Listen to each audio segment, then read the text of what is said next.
Mateus 12, versos 38 a 45. Ouça com atenção a leitura da palavra do Senhor, que diz assim: Então, alguns escribas e fariseus replicaram: Mestre, queremos ver da tua parte algum sinal. Ele, porém, respondeu: Uma geração má e adúltera pede um sinal, mas nenhum sinal lhe será dado, senão do profeta Jonas.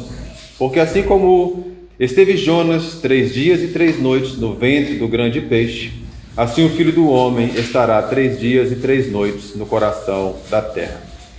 E ninivitas se levantarão no juízo com esta geração e a condenarão, porque se arrependeram com a pregação de Jonas. E eis aqui está quem é maior do que Jonas.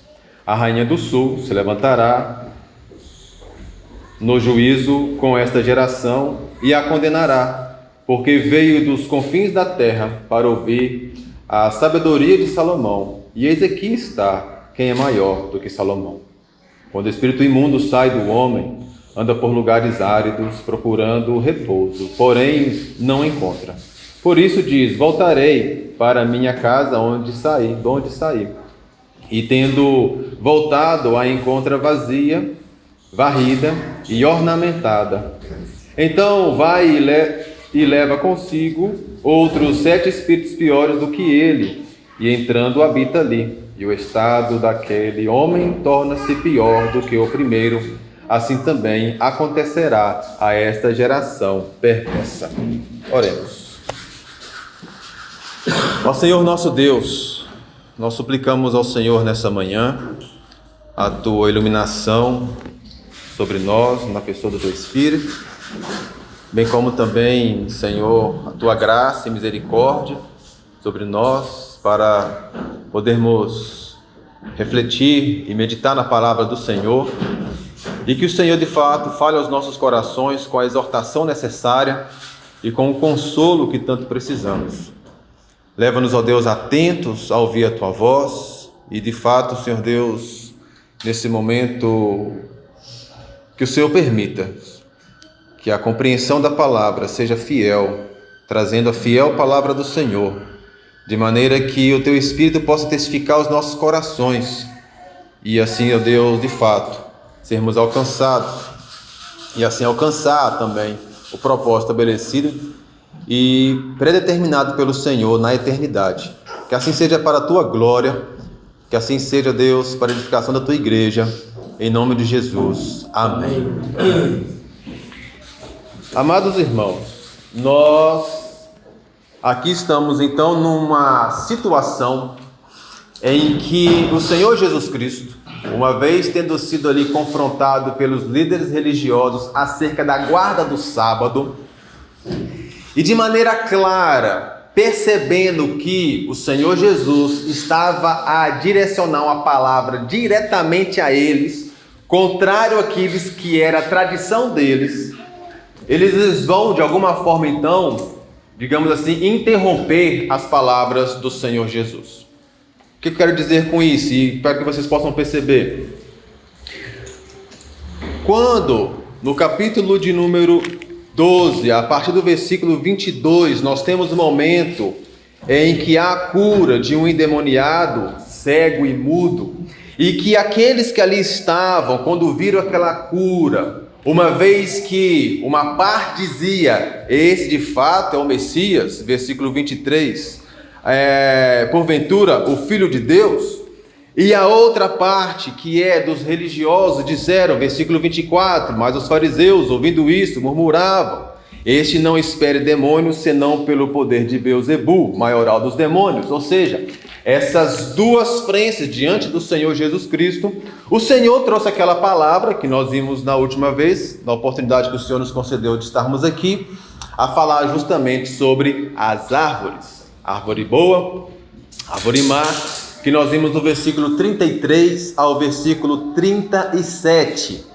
E perceba, aqui nesse momento agora, no verso 38, quando Mateus nos traz a palavra de Jesus, justamente diante daquilo que é uma certa exigência, uma prova que os fariseus e saduceus estão a falar, o que nós percebemos é que eles aqui, Mateus vai usar uma palavra, verso 38, quando diz: escribas e fariseus replicaram. A ideia aqui é como se fosse algo do tipo: Jesus estava a falar diretamente, confrontando a eles, e eles dizem: espera lá, só um minuto. Se és de fato assim, dá-nos um sinal. Se tu de fato és o Messias, dá-nos um sinal. Se de fato és o Filho de Deus, como aqui há uma parte que acredita que sim, dá-nos um sinal. A ideia aqui é como se fosse mais ou menos isso, tá? Uma vez que eles percebem que Jesus está falando contrário a eles, ele já havia dito 2 vezes anteriormente, quando nós vimos a questão do sábado, uma vez que os discípulos colheram espigas no caminho e Jesus fez aquela cura no dia de sábado. Aqui ainda é um contexto de sábado, havia aqui ainda aquele descanso do Shabat, de maneira que automaticamente quando Jesus traz essas palavras, eles vão perceber: Jesus está falando de nós. Esse homem, esse Galileu, esse que se diz ser, esse que alguns dizem que ele é, está nos confrontando. E aí é como se no ouvido deles viesse aquela coisa: ele está nos expondo. Pera lá, já que é então assim, aí vem a palavra deles: dai-nos um sinal. E queridos, hoje eu quero falar para vocês algo sobre o grande perigo, o grande problema, a de fato gravidade que é a incredulidade e o que ela causa no ser humano. Perceba que aqui eles vão pedir ao Senhor Jesus Cristo este sinal, e este sinal não é simplesmente para de alguma forma eles pudessem acreditar que ele fosse o Messias, mas um sinal simplesmente para confrontar o Deus que já estava ali a apresentar-se claramente como o Messias, o Filho de Deus. Por que eu digo isso? Nós vemos o sinal de Jesus já no seu próprio nascimento sendo apresentado. Nós vemos as comprovações dele justamente no início do seu ministério já sendo apresentado. Nós temos inúmeros momentos em que ele está realizando sinais e maravilhas para testificar a chegada do reino. E se você ver comigo, no capítulo 8, versículo 16 e 17, ele já passou pelo Sermão do Monte, iniciou ali na região da Galileia aquele ensino. E agora no versículo 16 e 17, capítulo de número 8, Mateus registra assim: chegada a tarde, trouxeram-lhe muitos endemoniados, e ele, meramente com a palavra, expeliu os demônios e curou todos os que estavam doentes, para que se cumprisse o que fora dito por intermédio do profeta Isaías: ele mesmo tomou as nossas enfermidades e carregou as nossas doenças. Perceba que todos os sinais necessários para testificar a chegada do reino estavam diante de todos aqueles homens ali presentes. Não havia nenhuma dúvida, não poderia haver de forma nenhuma nenhum questionamento, mas aqueles que de fato tinham o conhecimento das Escrituras, até então daquele tempo, o Antigo Testamento, foram aqueles que de alguma forma quiseram provar ao Senhor Jesus Cristo. Volta comigo então, capítulo 12, verso 39, quando Jesus então vai dizer a eles algo que de alguma forma vai chocar aqueles homens mais uma vez. Porque veja, diz: ele porém respondeu: uma geração má e adúltera pede um sinal. Uma geração má e adúltera pede um sinal. A ideia aqui de clamar e de pedir, na verdade, um sinal, demonstra a total incredulidade total desconfiança, tudo aquilo que não era devido para aqueles homens, tendo diante deles o próprio Filho de Deus a realizar todos aqueles sinais já realizados. O que esses homens aqui, de alguma forma, estão demonstrando é a sua total incapacidade humana de crer naquilo que estava diante dos olhos deles.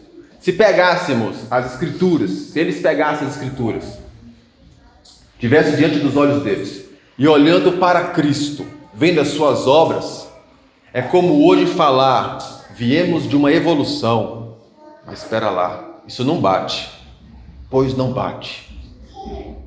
Ou seja, é dizer, esse homem não é o Messias, mas espera lá, tem algo que não bate. Por quê? Diz que ele faria todas essas coisas, está nítido, está diante dos olhos, não há como questionar, não há de forma nenhuma como ter dúvida. Mas ainda assim, aqueles homens clamam por um sinal, confrontam o Senhor por um sinal. Por quê?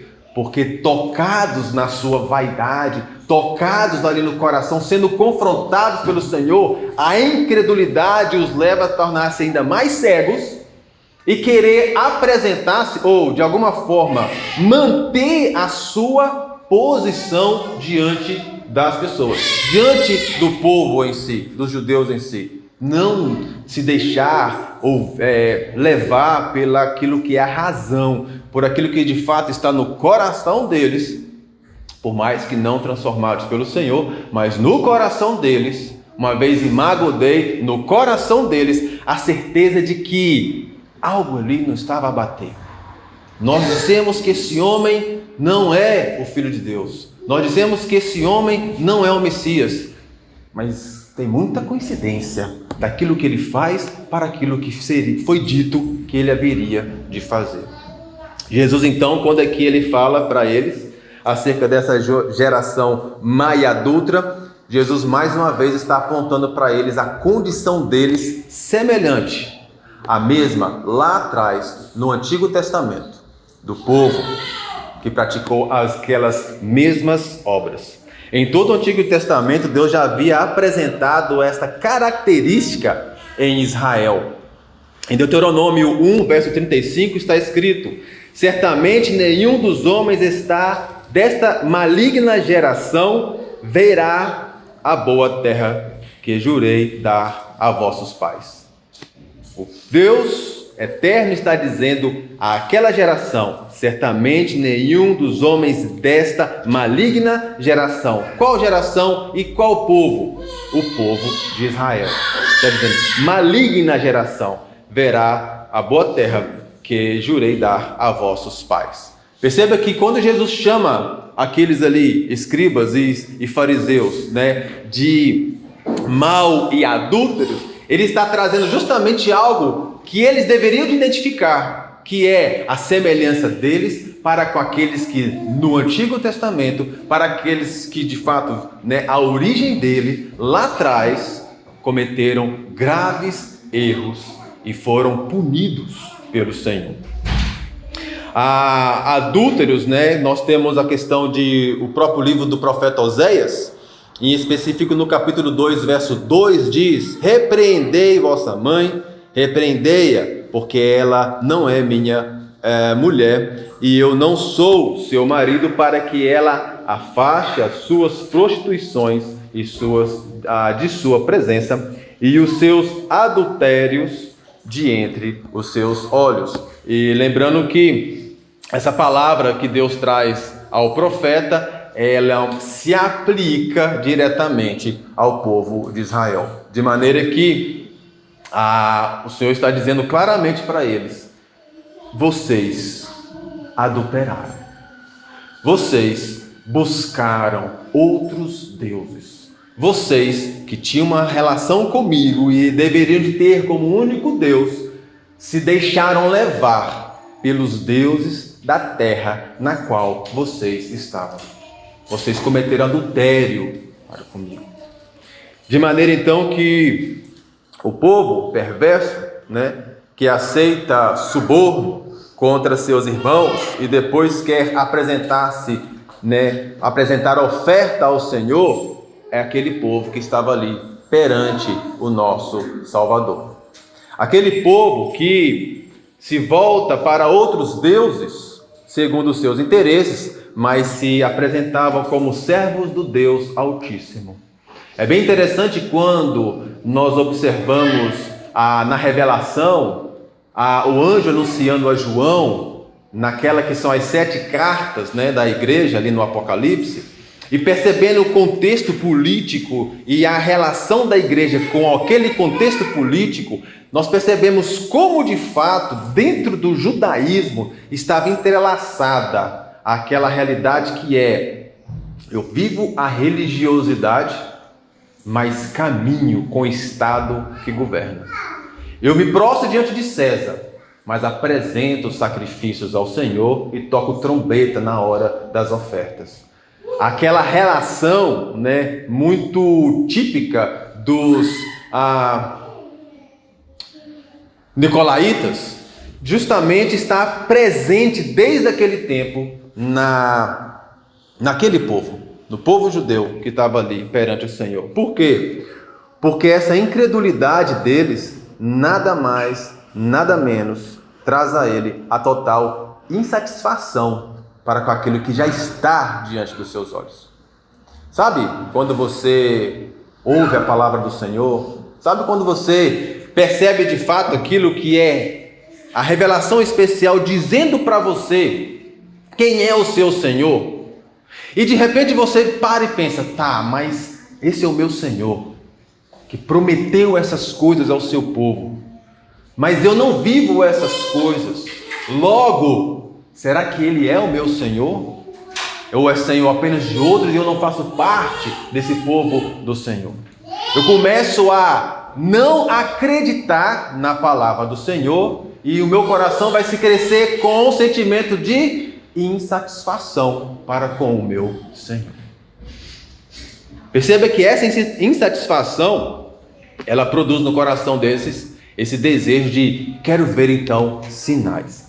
E o que o Senhor vai trazer para eles é algo que simplesmente percebemos no versículo, na parte B do versículo 39, sinal nenhum, a não ser aquilo que aconteceu, mas hoje nós sabemos, sombra do que de fato haveria de acontecer. Ele diz, mas nenhum sinal lhe será dado, senão o sinal do profeta Jonas. Porque assim como esteve Jonas 3 dias e 3 noites no ventre do grande peixe, assim o Filho do Homem estará 3 dias e 3 noites no coração da terra. Ninivitas se levantarão no juízo com essa geração e a condenarão, porque se arrependeram com a pregação de Jonas. Eis aqui está quem é maior do que Jonas. Perceba que nessa questão dessa incredulidade, que de alguma forma mostra ali a insatisfação do coração daqueles homens, Jesus agora vai trazer, e aqui são 2 sinais que ele apresenta para eles. O primeiro, o sinal de Jonas. Nós conhecemos bem a história de Jonas. Jonas, que foi chamado pelo Senhor para poder pregar em Nínive, ele de maneira irresistível, ele vai até Nínive e prega. E o que acontece é que os ninivitas se arrependem e se voltam ao Senhor. E o ponto ali que o Jesus está trazendo 2, na verdade. Primeiro, o fato de Jonas ter ficado 3 dias dentro do grande peixe. E depois, o fato dos ninivitas terem se arrependido. Por que ele fala isso? Porque de fato, essa incredulidade traz uma certa cegueira e começa a deixar as pessoas cegas, não percebendo aquilo que é a revelação do Senhor. Porque veja, o que Jesus está dizendo para eles aqui assim como Jonas esteve 3 dias no ventre do peixe, o Filho do Homem estará 3 dias morto. Naquele momento, eles não tinham percepção daquilo ainda. Mas claramente fica diante dos seus olhos o quê? A certeza que o Filho do Homem morreu, teve 3 dias sepultado mas ele ressuscitou. Por mais que ele quisesse ainda negar, ele ressuscitou. Por que eles negavam? A incredulidade ainda permanecia nos seus corações. Mas como eles negavam? Transformando a verdade em mentira. Porque a verdade é, ele ressuscitou. E alguns dizem que ele ressuscitou e não foi visto. Assim como também ninguém viu Jonas sendo colocado na praia. A verdade é, Jonas, relato bíblico, que ele foi lançado à praia e lá então foi até Nínive e anunciou. Relato bíblico. Os soldados anunciaram o que aconteceu. Os próprios soldados romanos, e irmãos, quando a gente estuda, eu me apaixono com essa história de missões, porque quando a gente a estuda, a gente percebe o grande avanço missionário nas mãos de soldados romanos. Soldados romanos como principal instrumento na mão de Deus para levar o evangelho a todo o Império Romano. Eram eles e os comerciantes. Muitas vezes nós pensamos, o grande missionário, o apóstolo Paulo, que sim foi, bem como outros, sim, mas o avanço missionário, o anúncio do Cristo ressurreto, em especial estava na mão de soldados romanos, de comerciantes, daqueles que se espalharam pelo todo o império e que levavam a notícia do Nazareno, que havia morto, crucificado, mas que havia ressuscitado e de fato é o Rei dos Judeus. Esse acontecimento é real, mas o que a incredulidade gera no coração deles transforma a verdade em mentira. E a gente sabe muito bem, lá na frente veremos isso, se o Senhor se nos permitir, como esse sumo sacerdote e os demais criaram ali uma maneira de dizer que não, apenas o corpo foi roubado. Apenas foram lá os discípulos dele e levaram o corpo. Coisa desse tipo, né? Quem era maluco para romper um selo romano. Mas criaram isso. Dessa forma, quando ele traz então essa palavra, e logo em seguida, né, ele vai falar acerca da rainha do sul. Acompanha aí no versículo 42. A rainha do sul se levantará no juízo contra esta geração e a condenará, porque veio dos confins da terra para ouvir a sabedoria de Salomão. Eis aqui está quem é maior do que Salomão. Tanto no contexto de Jonas, quanto no contexto da rainha do sul, nós temos aqui algo que perceba que está relacionado com arrependimento, mas aqui ao fim com o juízo, o último dia.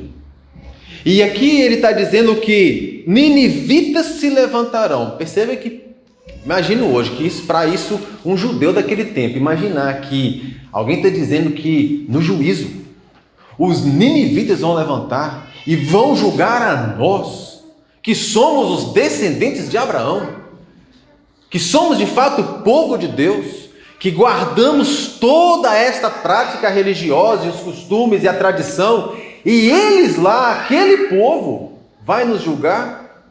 Jesus está dizendo sim. E esse julgar aqui, queridos, está relacionado com o fato deles não terem se arrependido. Tá?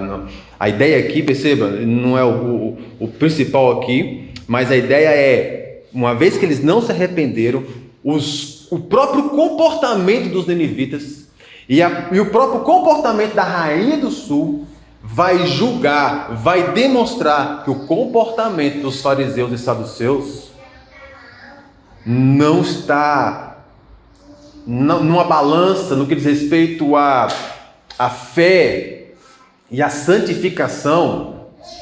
A rainha do sul e os ninivitas, eles estão numa condição muito superior do que os fariseus e saduceus. Jesus então aqui, falando para eles, vai dizer que no final da parte B, 41, e no final da parte B, 42, dizendo que primeiramente, eis aqui está quem é maior do que Jonas, e eis aqui quem é maior do que Salomão. Jonas anunciou, falou da destruição que viria sobre Nínive, e eles se arrependeram. A rainha do sul foi até Salomão conhecer as grandezas de Deus, ficou impressionada com aquilo e creu. Ali estava diante deles alguém que traz a palavra, e uma palavra do próprio Deus, porque Ele é Deus, bem como também com a sabedoria e o conhecimento e a grandeza e o reinado e a soberania muito elevada acima de Salomão, e aqueles homens ainda assim não o reconheceram como o Senhor. Ainda estavam questionando, e aí estavam ainda ali de alguma forma buscando que Jesus pudesse fazer algo para que eles pudessem então vir a crer que Ele é de fato o Filho do Senhor. Quando nosso Senhor Jesus Cristo, conta aquela parábola entre o rico e Lázaro, aquilo fica bem claro para nós, depois que temos uma compreensão. Mateus nos prepara essa compreensão aqui, que é justamente o fato de que, quando o rico chega para Abraão e diz: Abraão, mande lá alguém então anunciar para os meus, volte lá alguém para poder falar com eles. E Abraão diz: olha, nem que algo extraordinário assim aconteça, eles iriam crer. Lá está a palavra, lá está as escrituras, eles têm Moisés e os profetas que os ouçam. A incredulidade, ela cada vez mais vai gerando no homem uma busca por sinais, porque a busca por sinais é algo que para o homem traz a convicção. É muito claro quando o próprio apóstolo Paulo diz que para os gregos o evangelho é loucura. Para os judeus procuravam o quê? Sinais. Veja que, de forma bem clara, o Senhor está dizendo: não há busca por sinais para se crer. Não há necessidade. E agora para nós, com o encerramento da revelação, a completa está aqui na revelação geral, acabou-se a questão cessou-se os dons, o encerramento dos dons. O que nós temos é a Sagrada Escritura nos apresentando tudo o que é completo e perfeito para que nós pudéssemos crer. Para que nós pudéssemos de fato crer. De maneira que não há necessidade de sinais. O que era necessário já veio. E se nós cremos, isso é o suficiente. Isso é totalmente suficiente. Essa fé nessa revelação que diz que o já aconteceu, e aguardamos apenas a segunda vinda do Senhor para, de fato, com Ele vivermos o resto da eternidade, Ou seja, pelo resto da vida, A palavra eternidade, de alguma forma, ela pressupõe algo que nunca teve princípio. Nós nunca tivemos princípio na mente do Senhor, mas viemos a existir. Por isso, não podemos viver eternamente. Quem vive eternamente é só o Senhor. Mas nós podemos viver pelos séculos dos séculos sem fim. Isso sim. Então, o que eu quero dizer com isso é: creiamos na palavra do Senhor. Por quê? Porque é muito comum, por conta do nosso coração, muitas vezes caímos no erro que é: Senhor, dá-me um sinal. Senhor, fale ao meu coração. Senhor, abra uma porta e mostre-me um sinal. Irmãos, teremos que ter muito cuidado com isso. Porque tudo que é necessário para nós confiarmos, Ele já nos deu na Sua palavra. E quando nós conhecemos ao Senhor pela revelação da Sua palavra, a primeira coisa que nós lembramos, e eu estava lendo hoje, se você pegar a primeira parte do boletim, veja que coisa maravilhosa. Primeira parte do boletim, tem aí o ser de Deus apresentado aí, claramente para vocês. E vocês vão perceber quem é o nosso Deus. E veja, essas promessas foram estabelecidas pelo Deus eterno. Se a promessa foi estabelecida pelo Deus eterno, a promessa é eterna. Quem vai contra os decretos do Senhor? Quem pode, de fato, mudar os planos do Senhor? Mas aí você pergunta depois, pastor, mas Deus se arrependeu. E eu digo, irmãos, Deus nunca se arrepende, porque Ele não é homem para se arrepender. O que nós não temos é a sabedoria de Deus. Como humanos, precisamos de linguagem humana para entendermos um pouco mais a Deus. Mas Deus é muito além de tudo isso. Pergunte ao apóstolo Paulo que ele vai te dizer. Ele vai claramente dizer, excede todo entendimento, sabedoria.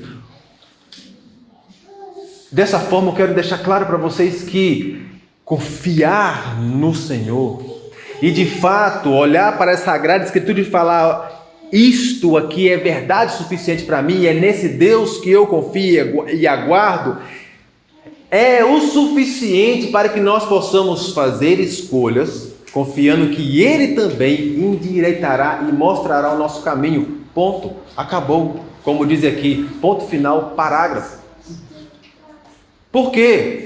Porque de fato Ele, que é o Deus que decretou todas as coisas, diz que nós fazemos planos, façamos planos, mas o caminho certo vem do Senhor. Logo, eu não preciso que o Senhor me dê sinais. Quando nós clamamos por certos sinais, nós estamos voltando àquilo que seria o homem carnal, que como um estúpido como eu dizia, se Deus existe, sai uma flor aqui agora no asfalto.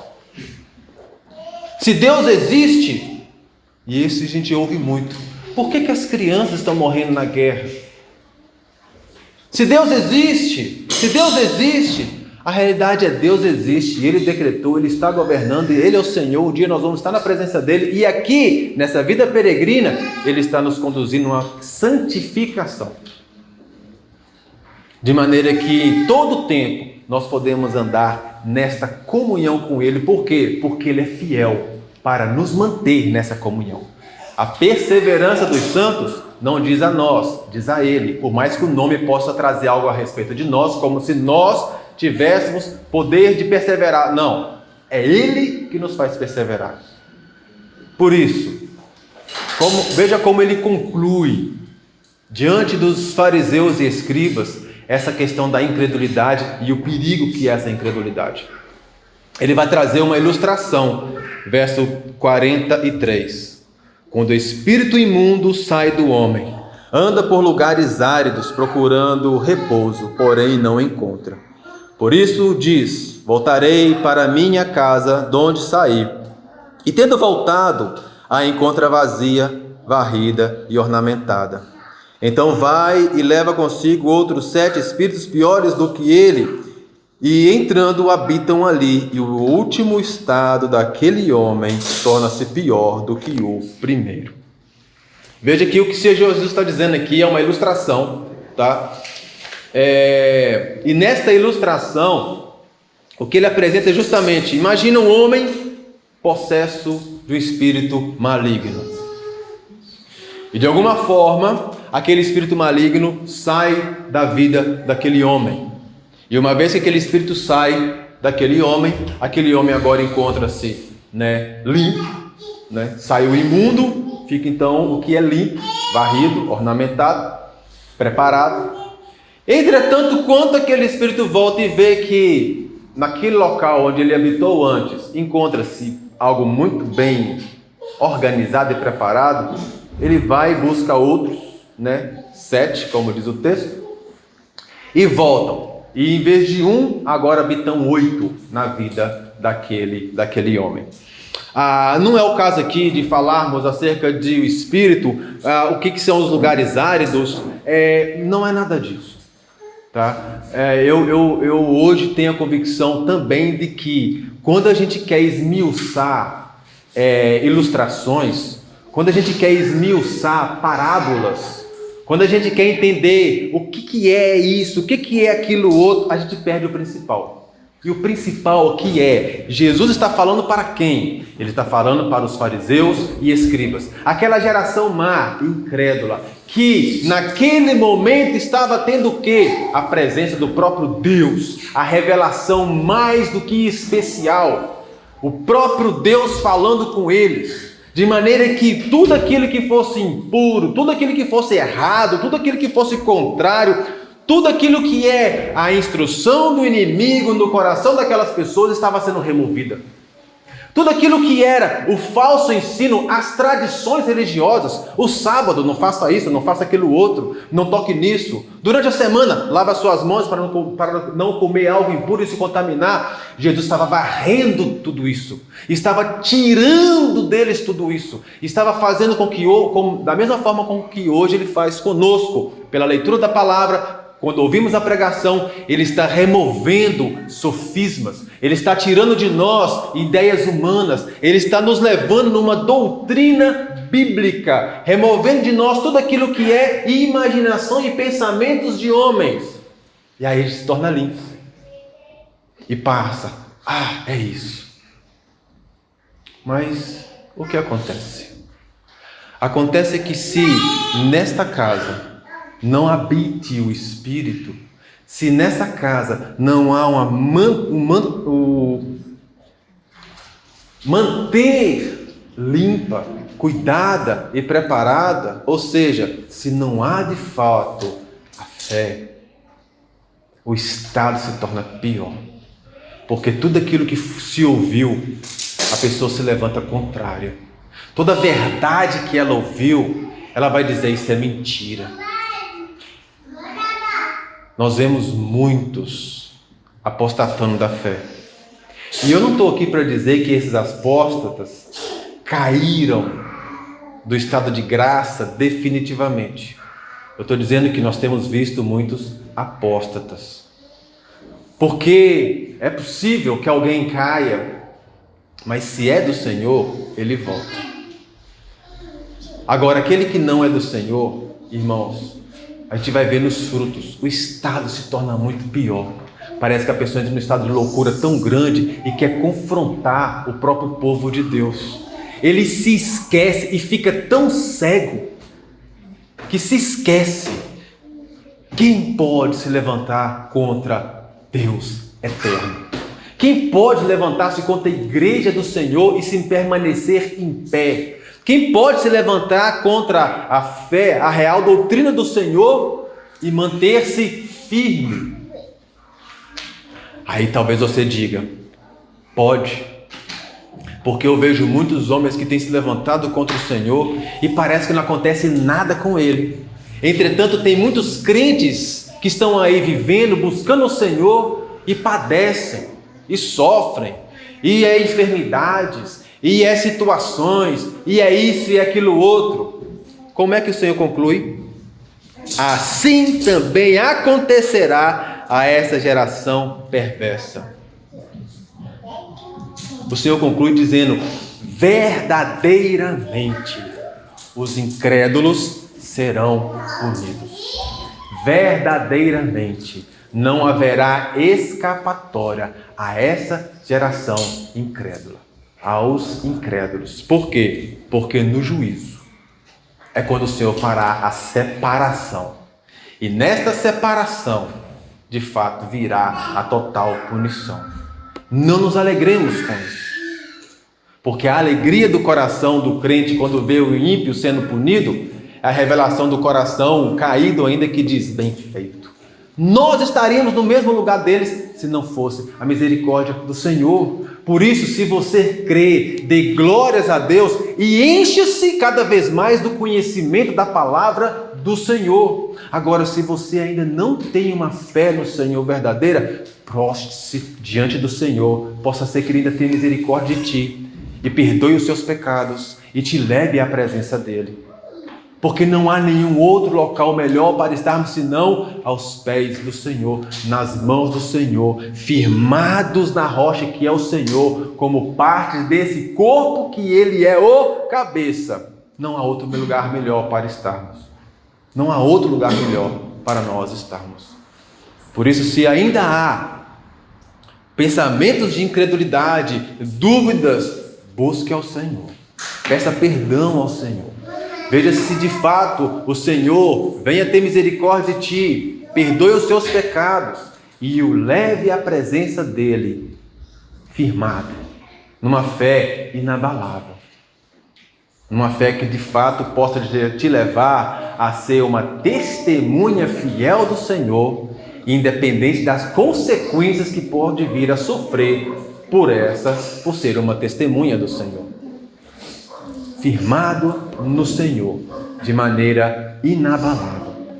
Assim, eu concluo dizendo, primeiro, quando nós procuramos sinais de Deus, nós apresentamos a incredulidade que ainda há no coração.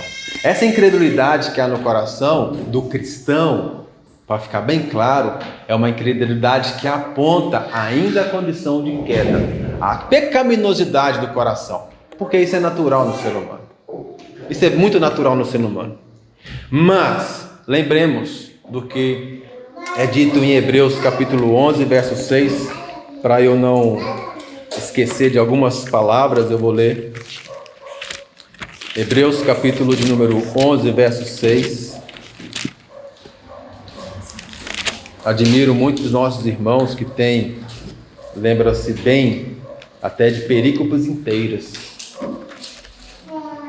Deus não nos deu a todos essa graça, mas todos nós temos a palavra nas mãos. Por isso, diz assim, Hebreus capítulo de número 11, verso 6, de fato, sem fé é impossível agradar a Deus, porque é necessário que aquele que se aproxima de Deus creia que Ele existe e que se torna galardoador dos que o buscam.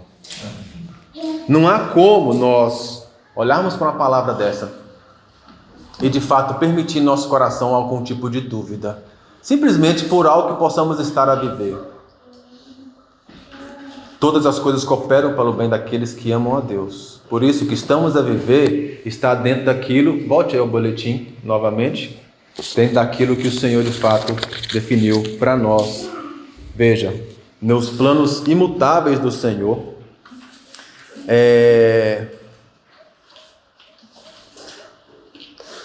diz aí, deixa eu contar, 1, 2, 3, 4, no quinto, eventos registrados que são inevitavelmente certos.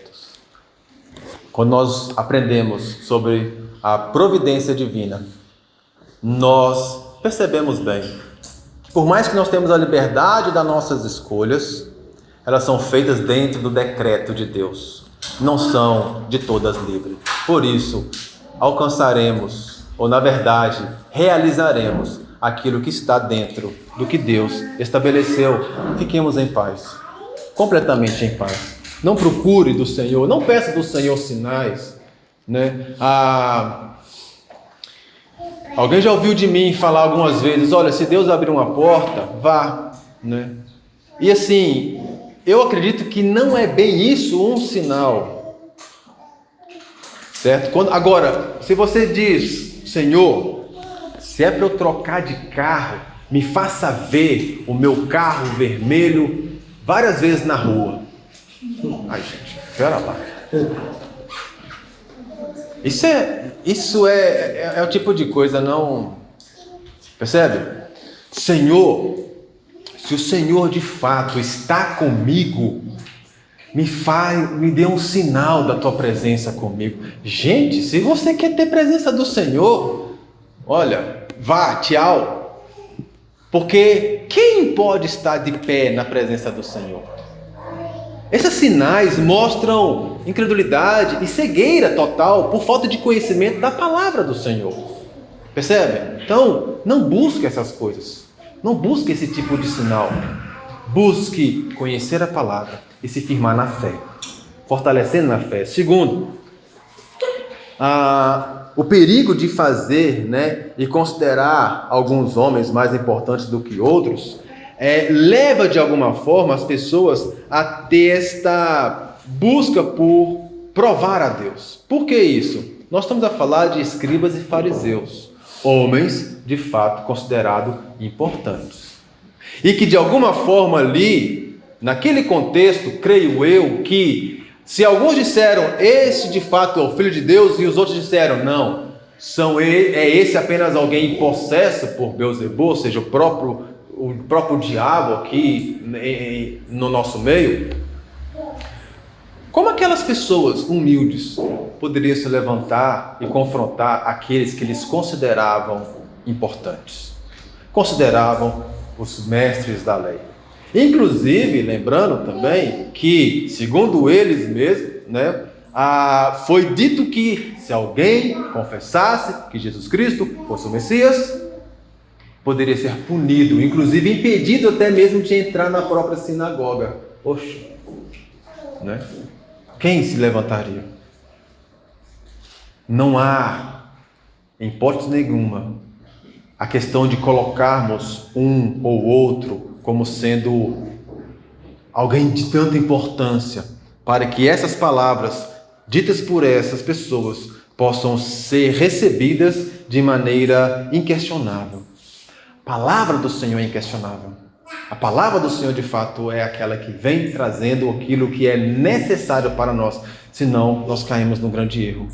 É fundamental que nós, de fato, tenhamos a certeza de que estamos ouvindo a palavra do Senhor e que depois, como eu disse no início na oração, que o Senhor nos dê a iluminação e que possamos aqui ter a graça do Senhor de estarmos interpretando e observando o texto, as principais questões do texto de maneira fiel, depois possamos avaliar, confirmar, meditar, ler a palavra do Senhor e procurar saber se as coisas são assim mesmo, para que sejamos fortalecidos nisso. Muitas pessoas estão sendo enganadas, e a gente sabe isso, no meio evangélico, por seguir pessoas. Nós não seguimos pessoas, ninguém deve seguir pessoas, nós seguimos ao Senhor Deus, sendo guiados e conduzidos por pessoas que nos levem ao Senhor Deus. E por fim, tenham plena certeza, queridos, não há, em hipótese nenhuma, possibilidade daqueles que estão no Senhor viverem a incredulidade ao ponto de serem julgados por os ninivitas e pela rainha do sul, como o Senhor apresenta aqui. Tenho certeza absoluta que aqueles que estão no Senhor, que aqueles que fazem parte do povo do Senhor, que aqueles que de fato foram alcançados pelo Espírito Santo do Senhor, estarão com o Senhor, e esses também julgarão aquelas gerações adúlteras e más. Porque há fé, porque de fato há uma genuína fé. Alguns estão esperando que talvez venha a romper agora a terceira grande guerra, e não vou me delongar aqui para a gente não entrar no pensamento escatológico, mas alguns estão pensando em surgir agora a terceira grande guerra, Estão a falar Israel, Hamas, e aí a questão de Estados Unidos, Rússia, China, aquela coisa toda, e Jesus de fato está às portas. Queridos, esqueçam isso, porque quando a gente olha para essas coisas, nós perdemos o foco. O nosso foco é onde nós estamos, quem é o nosso Deus, o que devemos fazer hoje. Quando Ele vai voltar, quem sabe? Ninguém. Vai ser logo após essas coisas acontecerem, ninguém o sabe. O foco é busquemos ao Senhor. Vivamos focados no testemunho do Senhor, porque senão o inimigo vai trazendo essas coisas para tirar o nosso foco do Senhor. Não percamos o nosso foco, que é confiar e ser testemunha do Senhor. Vamos orar? Ó Senhor Deus, maravilhoso Pai, Criador dos céus e terra, Santo Filho, Trino Deus, Santo Espírito, nós te damos graças nessa manhã, pela oportunidade que o Senhor nos concede estarmos a meditar na palavra do Senhor, ouvir a palavra do Senhor. E de fato, Senhor Deus, sendo exortados por essa palavra, pois o Senhor gera em nossos corações, quando percebemos, ó Deus, a Tua palavra, os detalhes da Tua palavra, essa exortação, mas também, ó Deus, sendo consolados pela misericórdia do Senhor, também revelado nessa palavra, Senhor. Nós suplicamos a Ti, Senhor nosso Deus, que livra-nos de cairmos na tentação da incredulidade, de colocar o Senhor à prova. Fortaleça a nossa fé, leve-nos, ó Deus, a praticar a vida devocional diária, leve-nos a praticar, ó Deus, a luta contra o pecado diário. Leva-nos, ó Deus, a sermos fortalecidos e, para a glória do Teu nome, seja o Senhor glorificado em tudo isso, por meio do testemunho que daremos na fé no Senhor e da certeza, Senhor, de que o Senhor é Deus e que é isso que o Senhor requer de nós. Ó Deus, assim seja, Senhor, para a Tua glória. Abençoe a Tua igreja, Senhor Deus, o Teu povo. E de fato, levante, ó Pai, no meio do Teu povo, aqueles tantos eleitos que o Senhor tem, ó Deus, espalhados, para poder fazer parte também do Teu povo, bem como também a todo tempo, Senhor, trazendo a purificação do Teu povo para a Tua glória, Senhor. Nós assim clamamos em nome de Jesus. Amém.